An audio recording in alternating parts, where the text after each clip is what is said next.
Hello दोस्तों, environment और ecology में हम बायोडाइवर्सिटी वाला चैप्टर देख रहे थे। इसी चैप्टर को कंटिन्यू करते हैं। आज पढ़ेंगे जी causes for loss of biodiversity.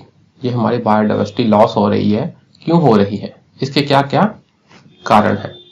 पहला है जी नेचुरल कॉजेस, कुदरती कारण। कोई डिजीज आउटब्रेक हो गया, बीमारी एकदम महामारी फैल गई, बाढ़ आ गई, फ्लड्स, ड्रॉट्स, सूखा पड़ गया, अर्थक्वेक, भूकंप आ गए, लैंडस्लाइड, एकदम कितना बड़ा जमीन का टुकड़ा, पहाड़ का टुकड़ा गिर गया, नीचे धंस गया। इन्वेजन बाय एलियन स्पीसीज, बाहर से कोई ऐसी स्पीसीज आ गई जिसने लोकल बायोडाइवर्सिटी को नुकसान पहुंचा दिया, जैसे अमेरिकन ग्रास। वो ऐसे उसके कण आ गए हैं, ऐसे फैलते हैं, हर जगह वही उगती रहती है, पैदा होती रहती है, तो लोकल जो जीव जंतु है उनको नुकसान। रिवेलरी अमंग स्पीसीज, दो स्पीसीज में दुश्मनी, तो नुकसान। तो ये क्या है, नेचुरल कॉजेस है। ठीक है जी। अब बात आती है ह्यूमन वाले, इंसान ने क्या क्या गड़बड़ियां की हैं। ह्यूमन रिलेटेड कॉजेस कौन कौन से हैं। डिस्ट्रक्शन ऑफ नेचुरल हैबिटेट्स, देखो इंसान अपनी जरूरतों के हिसाब से नेचुरल रिसोर्सेज का एक्सप्लॉयटेशन करता है। उसको एग्रीकल्चर के लिए जमीन चाहिए, इंडस्ट्री के लिए जमीन चाहिए, नेचुरल रिसोर्सेज चाहिए, जंगलों को काटेगा वो। Destruction of natural habitat, natural कुदरती हैबिटेट का डिस्ट्रक्शन कर दो, माइनिंग के लिए, इंडस्ट्री के लिए, एग्रीकल्चर के लिए। रैम्पेंट कमर्शियल एक्सप्लॉयटेशन, ठीक, अपना जो बढ़ने के लिए, व्यापार के लिए क्या करो, नेचुरल रिसोर्स को एक्सप्लॉयट कर दो। जैसे हम कह दें कि जैसे माइनिंग के लिए जमीन से खनिज निकालने हैं, तो उस पूरे एरिया को तहस नहस कर दिया। एक्सपेंशन ऑफ ह्यूमन सेटलमेंट, इंसानों के लिए घर बनाने हैं, चलो जी जो जो कुदरती जगह थी उसको पक्का बिल्डिंगें बना दो वहां पर। Industrial development, agriculture expansion, hunting के कारण भी बहुत बायोडाइवर्सिटी को लॉस हो रहा है। पोचिंग, हंटिंग और पोचिंग में फर्क है। हंटिंग होता है वैसे मार देना, चलो खाने के लिए या कैसे। पोचिंग में क्या है कि आप मारकर उसकी तस्करी करते हो, उसके अंगों की, उसकी स्किन की तस्करी करते हो, उसको बेचते हो ब्लैक मार्केट में, इधर उधर दूसरे मुल्कों में। पोल्यूशन कर दिया, डिस्ट्रक्शन ऑफ कोस्टल एरिया कर दिया, फिलिंग ऑफ वेटलैंड्स, पॉन्ड्स, तालाब है हमारे, उनको क्या कर दिया, मिट्टी भरकर पूरे वहां बिल्डिंग कंस्ट्रक्शन कर दी। ठीक, ये सारा क्या है, नेचुरल सिस्टम को हम खराब कर रहे हैं, और बायोडाइवर्सिटी भी इससे क्या होती है, लॉस हो रही है।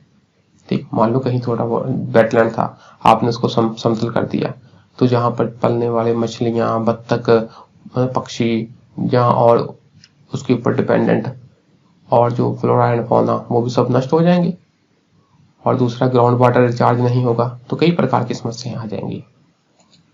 अच्छा जी, आगे है कंजर्वेशन। अब हम इसको कंजर्वेशन करेंगे, ठीक, ताकि जो गड़बड़ियां हुई हैं उसको ठीक करना और आगे से गड़बड़ी और ना हो। मोड्स ऑफ कंजर्वेशन, क्या क्या तरीके हैं, देखो पहला है एक्स सीटू कंजर्वेशन, मतलब उस जगह पर नहीं किसी और जगह पर ले जाकर कंजर्व करना। Here biodiversity is conserved outside the area, उस एरिया पर नहीं किसी और एरिया पर जाकर उसको कंजर्व किया, संरक्षण किया। वेयर दे नेचुरली अकर, जहां कुदरती रूप से पाई जाती है बायोडाइवर्सिटी, वहां नहीं किसी और एरिया में ले जाकर उसको कंजर्व किया। तो ऐसे एग्जाम में क्वेश्चन आ जाएंगे, इनमें से कौन कौन सा मेथड एक्स सीटू वाला है और कौन कौन सा मेथड इन सीटू कंजर्वेशन का है। Specific areas like geological park, चिड़ियाघर वगैरह हमारे, बोटेनिकल गार्डन, जहां पेड़ पौधों की प्रजातियां हमने की होती हैं कंजर्व, तो ये क्या है, are created where animals are reared और प्लांट्स आर कल्टीवेटेड। एनिमल्स के लिए जियोलॉजिकल पार्क बना दिए और प्लांट के लिए बोटेनिकल गार्डन बना दिए।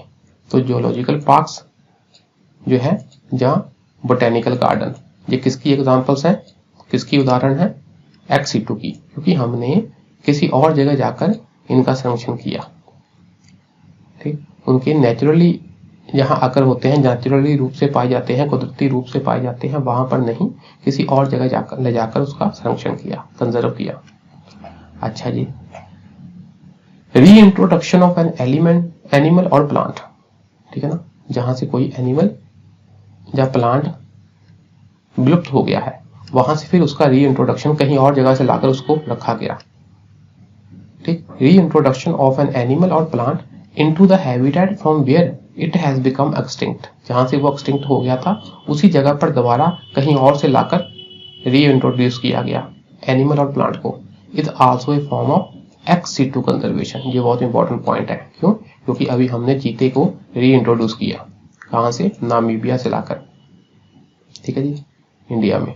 तो क्वेश्चन आ जाएगा कि री इंट्रोडक्शन करना किसी एनिमल और प्लांट की इनटू द हैबिटेट, उस हैबिटेट में जहां पर वो एक्सटिंक्ट हो गया हो, तो वो क्या इन सीटू कंजर्वेशन की एग्जांपल है या एक्स सीटू की? तो याद रखना ये है एक्स सीटू कंजर्वेशन की एग्जांपल।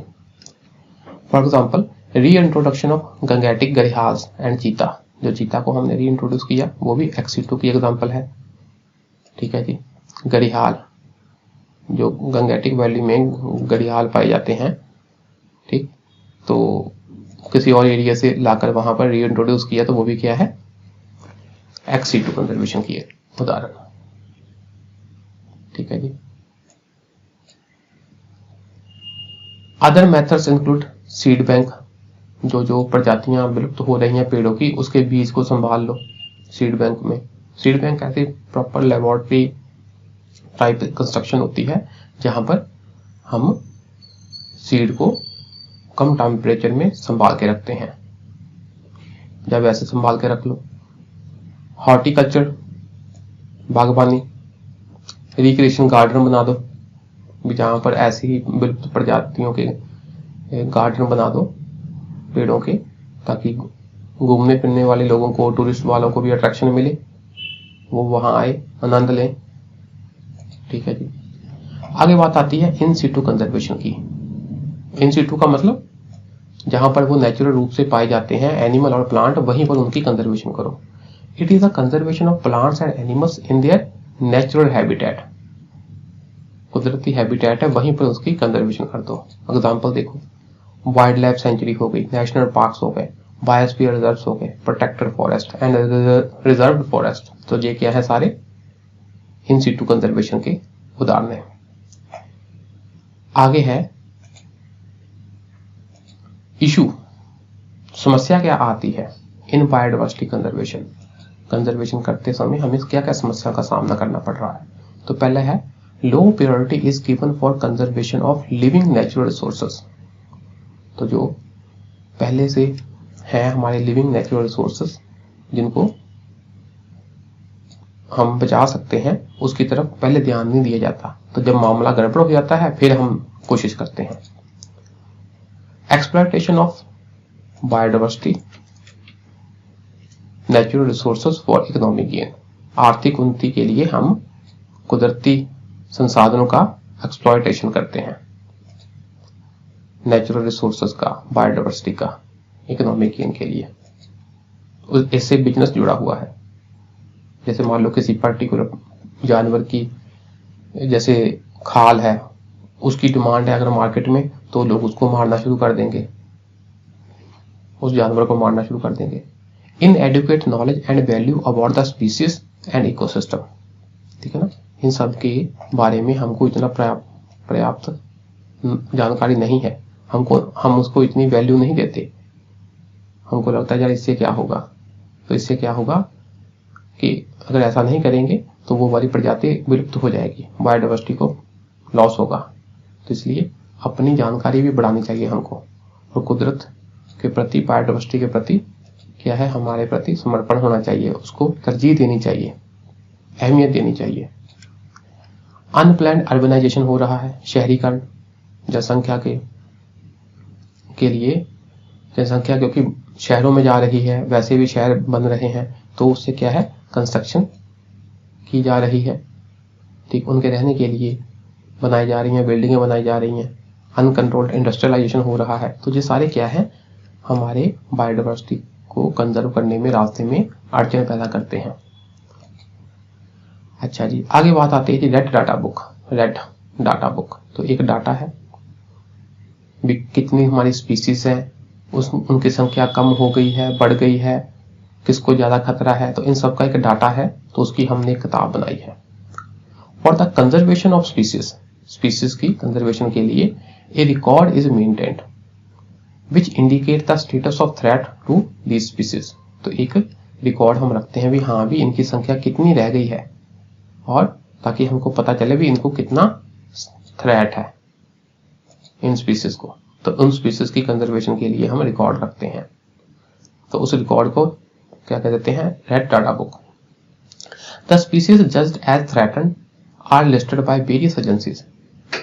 ठीक, तो कई प्रकार की एजेंसियां हैं जो कि इस प्रकार स्पीसीज की भी किस किस को खतरा है उसकी लिस्ट बना के रखती है, और उनमें से the most famous of these list is the red data book. इनमें से सबसे फेमस केडी है, कौन सी है, red data book. The term red is a symbol of danger. इसका मतलब ये नहीं कि सारी किताब लाल है, रेड का मतलब सिंबल ऑफ डेंजर, खतरा है भाई, किसको, दैट द स्पीसीज फेस, तो उस स्पीसीज को खतरा है। It provides information on the status of different kinds of species.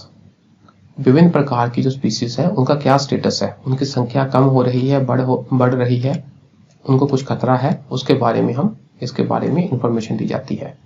This data is regularly updated, समय समय पर इसको अपडेट किया जाता है, and is issued by international union for conservation of nature, IUCN के द्वारा रेड डाटा बुक जारी की जाती है। ये क्वेश्चन स्टेट लेवल एग्जाम में आ जाएगा कि रेड डाटा बुक को कौन जारी करता है, WHO जारी करता है, UN जारी करता है, G20 जारी करता है, या IUCN, इसे जारी करता है IUCN, ये याद रख लेना आपने। ठीक, तो in the book information for endangered mammals and birds are more extensive than for other groups of animals and plants. इसमें इंफॉर्मेशन तो काफी एनिमल, प्लांट, कईयों प्रकार की इंफॉर्मेशन होती है, पर ज्यादातर किसके बारे में होती है, मैमल्स एंड बर्ड्स के बारे में ज्यादा इंफॉर्मेशन दी जाती है।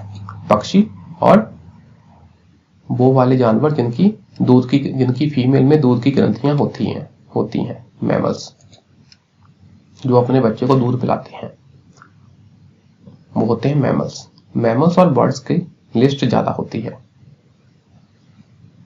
ये बहुत इंपॉर्टेंट पॉइंट है। पिंक पेज का क्या मतलब है, पिंक पेज का क्या मतलब है, रेड डाटा बुक में पिंक पेज का क्या मतलब है। The pink pages in the book include the list of critically endangered species, ऐसी स्पीसीज जो बहुत ही ज्यादा खतरे की कगार पर है, अब विलुप्त हो सकती है, क्रिटिकली एंडेंजर्ड है, तो उस लिस्ट को क्या कहते हैं हम, पिंक पेजेस। ये क्वेश्चन आ जाएगा, पिंक पेजेस किसे कहते हैं, the list of critically endangered species. ठीक है जी, ये कुछ ऊपर से हम देख लेते हैं कि हम किसी भी स्पीसीज को कैटेगराइज करते हैं, उसका क्या क्या आधार होता है, उसके पॉपुलेशन कितना रिड्यूस हो गया, रिस्ट्रिक्टेड ज्योग्राफिक रेंज, क्या वो डिफरेंट एरिया में पाई जाती हैं या सिर्फ कुछ कुछ खास एरिया में पाई जाती हैं, small population size and decline, population size कितना हो गया, वेरी स्मॉल और रिस्ट्रिक्टेड पॉपुलेशन, क्या उनकी पॉपुलेशन बहुत कम है और बहुत ही रिस्ट्रिक्टेड एरिया में पाई जाती हैं, कुछ खास जगह पर ही पाई जाती हैं, और कुछ प्रकार की क्वांटिटेटिव एनालिसिस के हिसाब से भी हाँ भी उनकी क्वांटिटी कितनी है, कब पाई गई, बेसिकली मोटा मोटा याद रख लो भी हाँ भी उनकी संख्या कितनी कम हो गई और वो कहाँ कहाँ पाई जाती हैं, ये मेन क्राइटेरिया होते हैं। देखते हैं जी, तो इस हिसाब से हम ना कुछ कैटेगरी डिवाइड कर लेते हैं, classification of conservation priority by IUCN। ठीक है जी, तो आपने क्या करना है, हर एक क्लासिफिकेशन का हर एक पॉइंट याद नहीं करना। ठीक, सबसे पहले तो आपने एक इनकी सीक्वेंस याद कर लेनी है।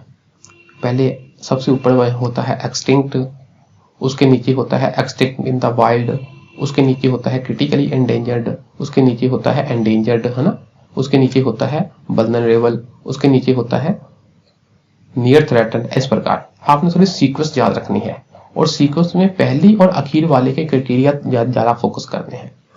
पहले बात आती है जी एक्सटिंक्ट। एक्सटिंक्ट का मतलब खत्म हो गए, an organism is said to be extinct when there is no reasonable doubt, भी किसी भी प्रकार का कोई शक नहीं रहा क्या, that the last individual has died, भी उस प्रजाति का आखिरी जो हमारे पास था जीव वो भी क्या है, मर गया। उसे कहते हैं अब ये क्या है, एक्सटिंक्ट हो गया, विलुप्त हो गया। When there is no reasonable doubt that the last individual has died, आखिरी जीव भी उस प्रजाति का मर गया है, तब हम कह देते हैं एक्सटिंक्ट। ठीक है जी। इसके लिए क्या क्या चाहिए, N exhaustive survey is done in the known and expected habitat of the animal, तो हर जगह जहां जहां वो पाया जा सकता है उसके लिए उसका सर्वे किया जाता है भी कोई जीव जीवित या नहीं। If no record is found then it is presumed that the animal is extinct, तो हम मान लेते हैं कि एनिमल विलुप्त हो गया है। पर ऐसा भी है कि कई एनिमल को हमने विलुप्त मान लिया था पर बाद में वो फिर दिखे हमको। आगे है जी एक्सटिंक्ट इन द वाइल्ड, इसका क्या मतलब हुआ, एन एनिमल और species is said to be extinct in the wild कब, when it is extinct in their natural habitat, कुदरती रूप से पाए जाने वाले उनके हैबिटेट जहां पर वो पाया जाता है उस जगह पर, नोन बाय वेरियस सर्विस, उसमें क्या हो गया है, एक्सटिंक्ट हो गया है, कुदरती रूप से वो नहीं पाया जा रहा अपने हैबिटेट में। And is known to survive only in cultivation और इन कैप्टिविटी, हमने खुद उसको पकड़ कर रखा है लेबोरेटरी में या कैप्टिविटी में या और कल्टीवेशन में, जहां हमने उसको पिंजरे में किसी तरह खुद उसको बचा के रखा है कि हम उसको खान पान देकर प्रॉपर कंडीशन प्रोवाइड कर उसको बचा के रखा है उसको, पर अदरवाइज कुदरती रूप से में वो नहीं पाया जाता, एक्सटिंक्ट हो गया है, तो उसे कहते हैं एक्सटिंक्ट इन द वाइल्ड। ये बात याद रखनी है आपने। आगे है जी क्रिटिकली एंडेंजर्ड, इसका मतलब क्या है कि बहुत ही खतरा है, जल्दी ही वो विलुप्त हो सकता है अगर हमने कुछ प्रॉपर एफर्ट नहीं किया। An animal or species is said to be critically endangered कब, when it meets any of the criteria given below by the best available evidences, in criteria में से कोई एक भी सेटिस्फाई कर गया।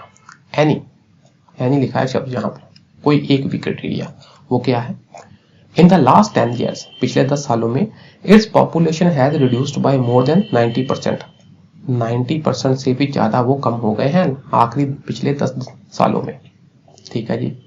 The population size that is the number of mature individuals is less than 50, अगर total हम गिने तो 50 से कम है ये बात होगी। When the quantitative analysis shows that there is a high probability of extinction in wild in coming years, तो डाटा ये कहता है, एनालिसिस ये कहता है कि आने वाले समय में ये क्या हो जाएगा, संभावना क्या है, एक्सटिंक्शन इन वाइल्ड हो जाएगा। तो इन 3 क्राइटेरिया के हिसाब से हम क्या कह देते हैं, वो क्या है, क्रिटिकली एंडेंजर्ड है। ठीक है जी। 10 साल 90% से ज्यादा कम हो गए, नंबर कितने हैं, 50 रह गए। आगे बात आती है जी एंडेंजर्ड, तो जी ना जैसे देखो ये एक एक स्टेप नीचे आ रहे हैं हम, तो एंडेंजर्ड क्या है, एन एनिमल और species is said to be endangered when it meets any of the criteria given below by the best available evidences, तो कौन कौन से क्राइटेरिया है, देखो इन द लास्ट 10 years, पिछले 10 सालों में क्या हुआ है, its population has reduced by more than 70%, 70% से ज्यादा कम हो गई। Population size estimated to be, कितना नंबर कितने हैं उनके, फ्यूअर देन 250 मैच्योर इंडिविजुअल्स, 250 से कम। और quantitative analysis showing the probability of extinction in the wild in at least 20% within 20 years, and it is therefore considered to be facing a very high risk of extinction in the wild, तो खतरा है इनको। आपने ये 2 पहले वाले point देख लेने हैं, 10 साल में 70% से भी कम हो गए, और कितनी है नंबर उनके, 250 से कम। ठीक है जी। आगे बात आती है वल्नरेबल की, ठीक, कब होता है, when the best available evidence indicates that it meets any of the criteria, कौन सा क्राइटेरिया, रिडक्शन इन पॉपुलेशन, कितना, 50% से ज्यादा पॉपुलेशन कम हो गई है पिछले 10 सालों में। अच्छा जी, पॉपुलेशन साइज कितनी है, estimated to number fewer than 10,000 mature individuals, 10,000 से कम है, ठीक है जी, तो मतलब खतरा है इनको। इसी प्रकार नियर थ्रेटन में है, इसमें क्या होता है कि हमने उसको एवेल्युएट किया भी, हाँ भी इसके कितने नंबर हैं, but does not qualify for critically endangered और वल्नरेबल। इन तीनों में जो हमने ऊपर वाले 3 पढ़े हैं उसमें किसी में भी वो क्वालिफाई नहीं होता, but is close to qualifying for or is likely to qualify for a threatened category in near future.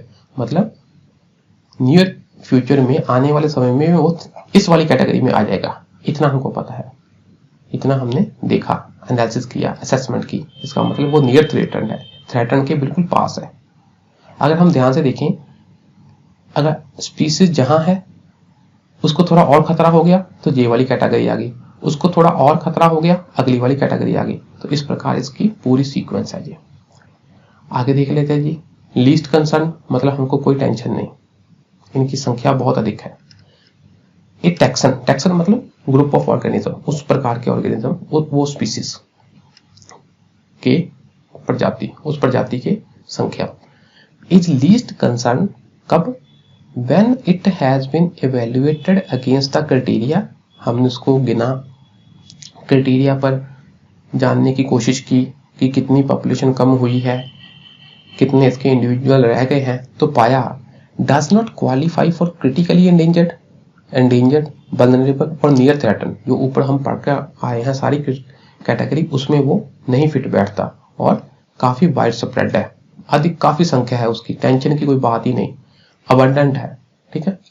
तो उसको किस कैटेगरी में रख लिया जाता है? लीस्ट कंसर्न में, भी हमें इसके कंसर्न अधिक करने की जरूरत नहीं है, ठीक है जी। आगे एक कैटेगरी आती है जी डाटा डेफिशिएंट, मतलब इस प्रकार की स्पीसीज के लिए हमारे पास डाटा नहीं है। A taxon is data deficient when there is inadequate information, हमारे पास उसके लिए कोई इंफॉर्मेशन नहीं है to make a direct or indirect assessment of its risk of extinction based on its distribution and or population status। भी हमारे पास अधिक कोई डाटा नहीं है, अधिक इंफॉर्मेशन नहीं है, किसके बारे में? उसकी डिस्ट्रीब्यूशन के बारे में, उसकी पॉपुलेशन कितनी है उसके बारे में हमको अधिक नहीं पता, ठीक है ना। ए टैक्सन इन दिस कैटेगरी में बी वेल स्टडीड, हम उसको, ये भी हो सकता है कि हमने उसको अच्छी ढंग से स्टडी किया है, and it's biology well known, उसके बारे में हमको, उसके विज्ञान के बारे में हमको पता है, but appropriate data on abundance and distribution are lacking, पर कहाँ है, कहाँ नहीं है, पाया जाता है, नहीं पाया जाता है, उस प्रकार से हमारे पास डाटा नहीं है। Data deficient is therefore not A category of threat, तो हम ये भी कह सकते हैं कि कोई इतना खतरा नहीं है इसको। Listing of taxa in this category indicates that more information is required and acknowledges the possibility that future research will show that threatened classification is appropriate। ठीक, तो मेन बात क्या है कि और इंफॉर्मेशन चाहिए, अब अभी तक हमारे पास इंफॉर्मेशन इतनी नहीं है, ठीक है जी।